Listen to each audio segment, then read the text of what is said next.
Welcome to the Slop Farm. Enjoy the video. You start by confirming hardware and visibility. This saves time. First, make sure the Dell's Wi-Fi adapter is enabled in Device Manager or BIOS because Windows won't see networks otherwise. Once done, verify the router is powered and broadcasting an SSID and have the network password ready. Now open Settings, go to Network and Internet, then Wi-Fi. You'll see available SSIDs. If the adapter is off, toggle it on. That's the first actionable step to begin connecting. Next, choose the correct SSID in the list and click Connect. This initiates authentication. Enter the WPA2 or WPA3 password exactly, because one wrong character stops the handshake. If prompted, choose private for trusted home networks versus public when you're in a cafe, since that changes firewall and sharing settings.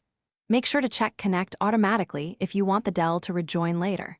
If you use a hidden SSID, click Hidden Network and type the SSID before entering. Finally, verify connectivity by opening a browser and, if needed, checking IP details in network properties or with ipconfig/all.